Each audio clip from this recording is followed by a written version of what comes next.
নমস্কাৰ, কি খবৰ আপোনালোকৰ? আশা কৰিছোঁ সকলো ভালে কুশলে আছে। আপোনালোককতো আমাৰ ঘৰৰ নতুন সদস্যৰ সৈতে চিনাকি কৰাই দিয়াই নাই, নহয় জানো? আহক চিনাকি কৰাই দিওঁ। অৱশ্যে মই ৰাতিপুৱা ফটো আপলোড কৰিছিলোঁ আৰু জনাবলৈ বিচাৰিছোঁ, মানে মায়াবিনীৰ কথা কৈছোঁ। এই যে পোৱালিটো দেখিছে, গৰুজনী প্ৰথম পোৱালি হয়, তাতে চেউৰী জন্ম হৈছে। কাৰণে দেউতাই কৈছে ঘৰত লক্ষী জন্ম হৈছে।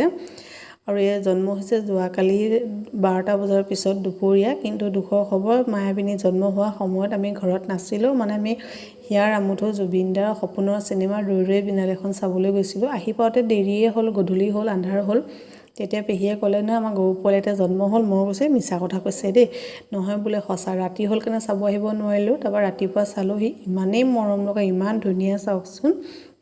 অকণমান ভিডিঅ' কৰিলোঁ, আপোনালোকৰ লগতো শ্বেয়াৰ কৰোঁ বুলি ভাবিলোঁ, শ্বেয়াৰ কৰিলোঁ। আৰু দেখিছেনে, মাকে মোক ওচৰলৈকে যাবলৈ নিদিয়ে। মাকে ভাবিছে মই কিবা কৰিম বুলি পোৱালিটোক। মই কৈছোঁ ৰ মই একো নকৰোঁ, তই চিন্তা নকৰিবি। মাক হয় যিহেতু চিন্তা কৰিবই, নহয় জানো? ইফালে আমাৰ টিংকুদাই কাম কৰি আছে আৰু এনেকুৱা ৰ'দ দিছে, দেখিছে নহয় ৰ'দ।